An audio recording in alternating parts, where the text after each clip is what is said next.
90-এর দশকে নির্মাণ করা হয় বরগুনা পৌর মার্কেট। তবে এখানে নেই কোনো পার্কিং জোন।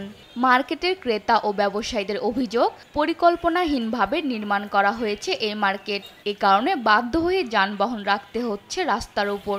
এতে রাস্তার একাংশ দখল হয়ে যাওয়ায় শহরে বাড়ছে যানজট। শুধু এই একটি ভবন নয়, নিয়মনীতির তোয়াক্কা না করে শহরে গড়ে উঠছে একের পর এক বহুতল ভবন। এতে ভোগান্তির শেষ নেই পথচারীদের। মেইন রাস্তা থেকে আরম্ভ করে ভিতরে যতগুলো রাস্তা আছে, যতগুলো মার্কেট আছে, ম্যাক্সিমাম মার্কেটের মালিকানা তাদের নিজস্ব। এই নিজস্ব মালিকানা যারা আছে তারা কিন্তু কোনো গাড়ির পার্কিং রাখে নাই।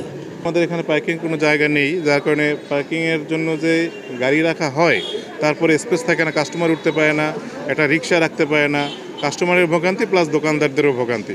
পার্কিং না থাকার কারণে সাধারণ মানুষের চলাচল ব্যাহত হচ্ছে, সাধারণ মানুষ আসা যাওয়ার প্রচুর পরিমাণে সমস্যা হচ্ছে। সাধারণ মানুষের খুব কষ্ট হইতেছে এবং জনসাধারণ চলাফেরা করতে কষ্ট হইতেছে, রাস্তা দিয়ে হাঁটতে পারতেছে না, ছোট ছোট বাচ্চারা স্কুলে যায় তারা যাইতে পারতেছে না। এগুলো দেখার মতো মনে হয় কেউ নাই, এরকম একটা পরিস্থিতি বর্তমানে চলতে আছে বরগুনা শহরে। ট্রাফিক বিভাগ বলছে অবৈধ পার্কিং ঠেকাতে নেওয়া হচ্ছে প্রয়োজনীয় পদক্ষেপ।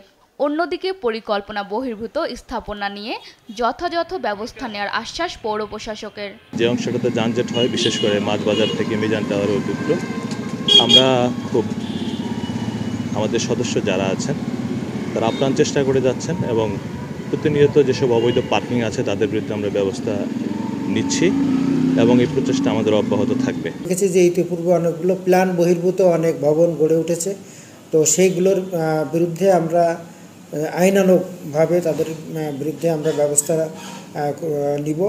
ব্যবস্থা নেওয়ার আশ্বাস থাকলেও বাস্তব পরিবর্তনের অপেক্ষায় বরগুনার সাধারণ মানুষ। নিউজ ডেস্ক, দেশ টিভি।